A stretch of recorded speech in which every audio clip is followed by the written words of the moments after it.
Welcome to Cheater Confessions. Let's get started with today's story. I used to think marriages ended with shouting or slammed doors. Ours didn't start that way. Ours began slipping in quiet moments. Little gaps, small pauses, things most people would walk past without noticing. But I noticed everything. My name is Andrew, and for 6 years, Kimberly and I had a steady life. Not perfect, not flashy, but steady. We shared slow Sundays, late-night noodles, and a routine that felt solid enough to trust. Then, slowly, something shifted. It started with Kimberly staying later at work. She would come in through the door at odd hours, saying, "Long meeting," or "We're behind on a project," then drop her bag and head straight for the shower before talking. Her tone was different, lighter with others, careful with me. Her phone, once left anywhere, now stayed face down, even when she went to the kitchen to grab water. One evening, I met my friend Michael at a small bar a block from my office. He watched me sip my beer, studying me like he was trying to figure out a puzzle. "You good?" he asked. "Yeah," I said. "Why wouldn't I be?" He shrugged. "Kimberly walked past my building last week. Didn't look like her usual self. Seemed distracted." I didn't react. I never do immediately. I let things settle first. Later that night, Kimberly walked into our living room scrolling through her phone. I asked, "Everything okay at work?" She barely looked up. "It's just busy. You know how it is."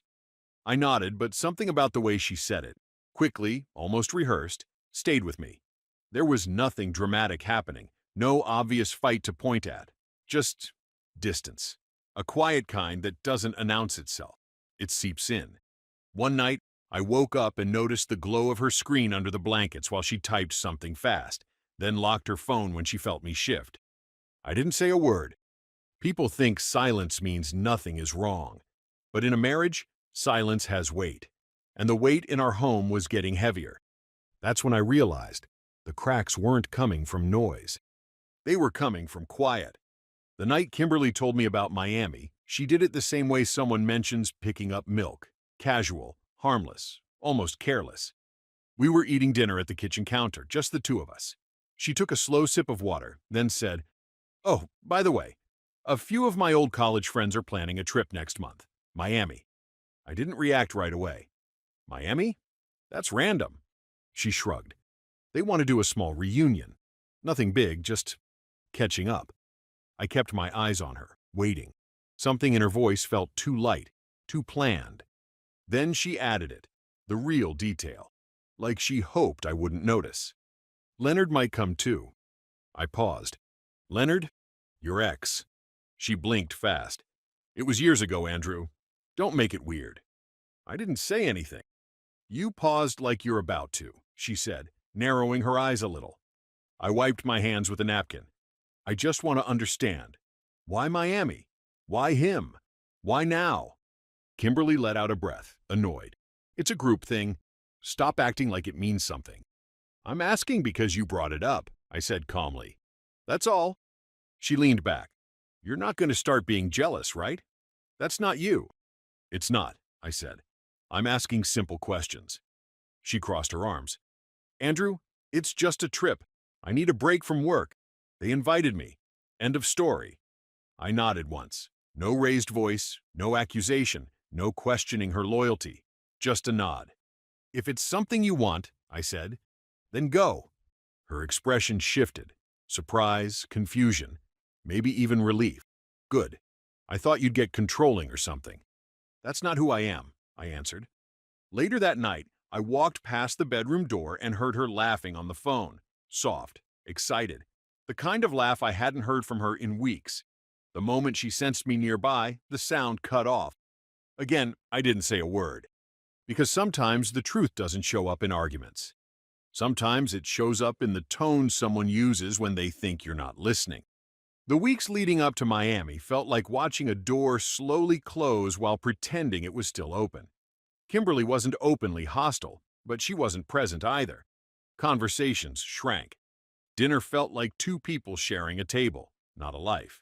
Every time her phone buzzed, she picked it up fast, smiling at the screen before putting it face down again.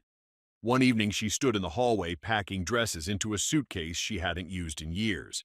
I leaned on the doorframe and asked, "So, who exactly is going?" She didn't look up. Same people I told you. College crew. You don't know them.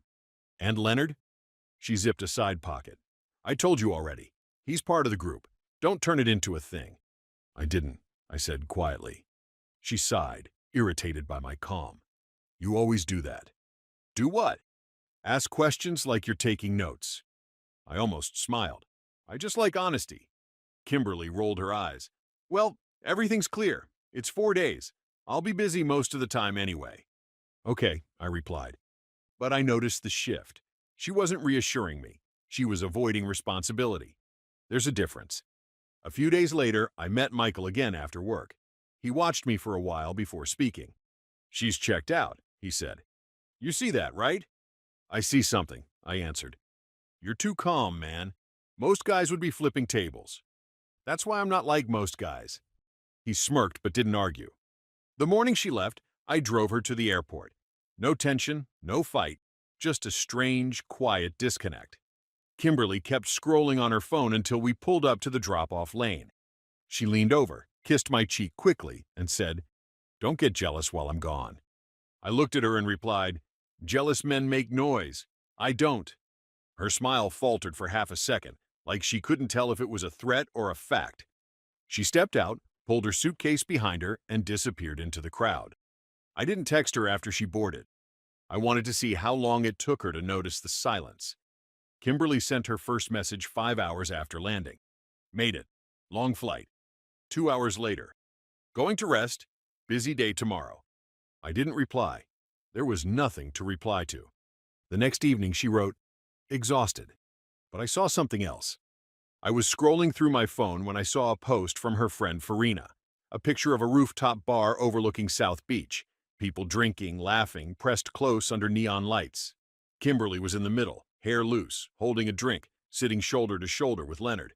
Too close to be casual, too familiar to be innocent. She hadn't mentioned any rooftop. I didn't comment, didn't like it, didn't react. I just put my phone down.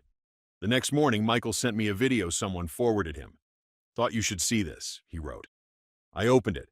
A short clip, shaky but clear enough. Kimberly on a balcony, leaning on the rail, laughing at something Leonard whispered. His hand slid across her back, slow, confident. She didn't move away. She laughed harder. I watched the clip twice, not because I needed proof, because I wanted to see what she looked like when she thought she had nothing to explain. That night, Kimberly texted, You're quiet. I stared at the screen for a full minute before replying. Just letting you enjoy the space you chose. No anger, no accusation, just truth. She responded, What's that supposed to mean? I didn't answer. Hours later, another message popped up. I'll call you tomorrow. I put the phone face down. I wasn't waiting for explanations. I wasn't waiting for confessions. I was waiting for the silence to do its job. She didn't call the next day like she said she would. She waited until nearly midnight. The phone lit up on my nightstand. Kimberly. I let it ring twice before answering. Her voice came through shaky, softer than usual. Why are you acting like this? Like what? I kept my tone even. Like you don't care, she said. You're being distant. I leaned back against the headboard. I'm paying attention. That's all. To what? She snapped, irritation slipping through. Andrew, you're making something out of nothing. Farina posted a nice picture, I said calmly. Rooftop bar. Looked fun. Silence. A long one. Then she spoke, defensive, too fast. It was a group thing. Everyone was there. I saw the balcony video too, I added. Her breath caught. That wasn't... Andrew, that clip was taken at a bad angle. You don't understand. I understand perfectly. Her tone cracked. Nothing happened with Leonard. I didn't ask if something happened. She paused again, this time longer, softer. Then what are you saying? I stared at the wall, voice steady. I'm saying I stopped asking questions you don't want to answer. Her voice dropped. Are you leaving me? No, I said, but I'm done fighting for a place you're not protecting. Andrew, stop. Don't talk like that. Now she sounded like she was holding back tears. Are you punishing me? If I wanted to punish you, I said, I'd yell. I'm just accepting what you already chose. She sniffed hard, frustration mixing with panic. I just needed a break. A break from me? I didn't say that, she whispered. But that's what it was. The line stayed quiet long enough for me to hear her breathing unevenly. Andrew, please don't give up on us. I closed my eyes. I'm not giving up. I'm stepping back. And before she could respond, I ended the call. 5 minutes later, I opened my laptop, pulled up listings, checked prices, and started planning the move. Not out of anger, out of clarity. Kimberly came home dragging her suitcase through the door like nothing had changed. She called out, Andrew? The same way she always did, but the tone was different, tight, uncertain. I was sitting on the couch, a few boxes stacked neatly by the wall. Her eyes locked on them instantly. What is this? I started packing, I said. Packing? She laughed once, confused and nervous. For what? For space, I answered. The kind you've been taking without saying. Her smile dropped. Andrew, stop. You're overreacting. I didn't argue. Okay. She blinked, thrown off by how calmly I said it. You think I cheated. I think you acted single, I replied. There's a difference, but the outcome's the same. Her jaw tightened. You saw a couple of pictures and suddenly you're done with our marriage? I shook my head. I'm done feeling like an afterthought. Kimberly stepped closer, hands shaking slightly. It wasn't like that.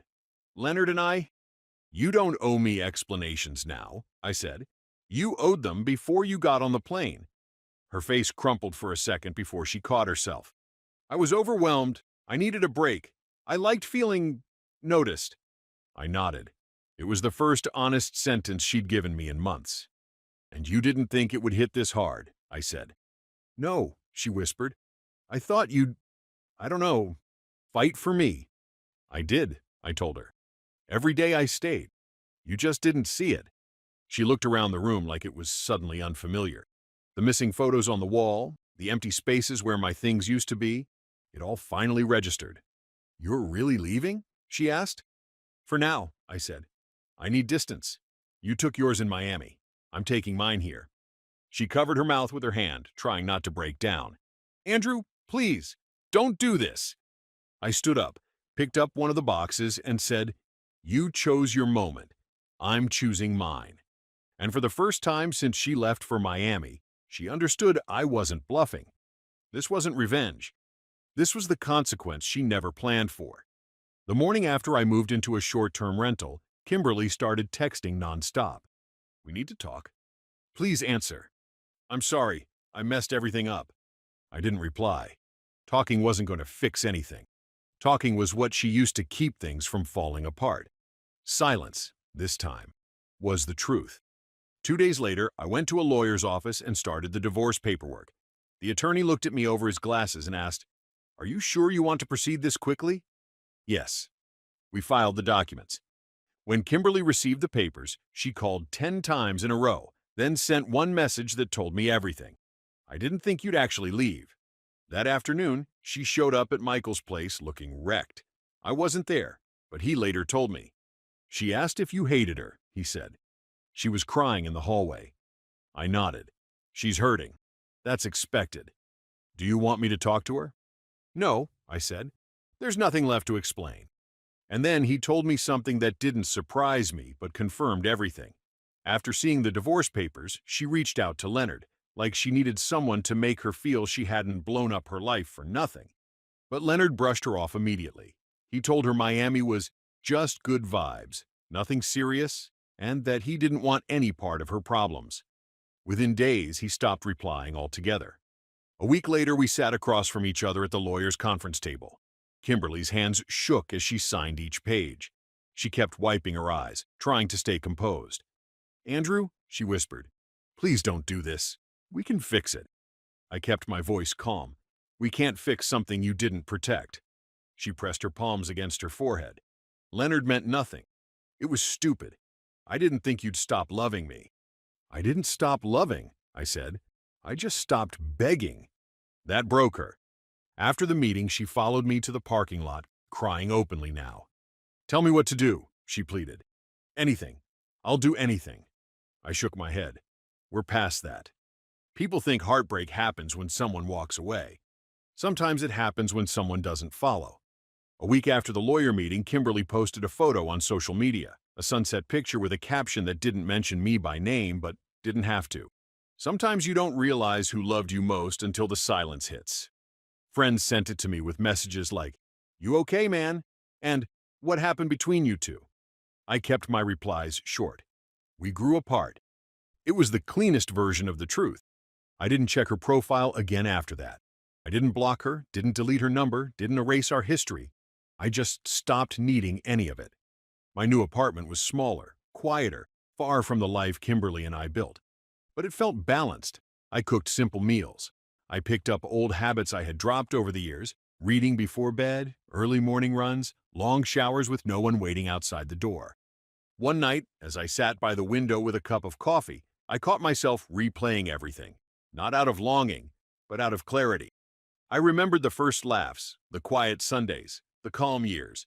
And then I remembered the shift, the distance, the locked phone, the Miami invitation, the balcony video, and the silence that followed. There was no single moment that ended the marriage. It died in pieces. Little choices, small lies, ignored warnings. Miami was just the part she couldn't take back. Now, months later, I don't feel anger. I don't feel victory. I feel something simpler. Space. Quiet. A life that doesn't need defending. People think silence means weakness, but the loudest thing I ever said was nothing at all. Thank you for watching.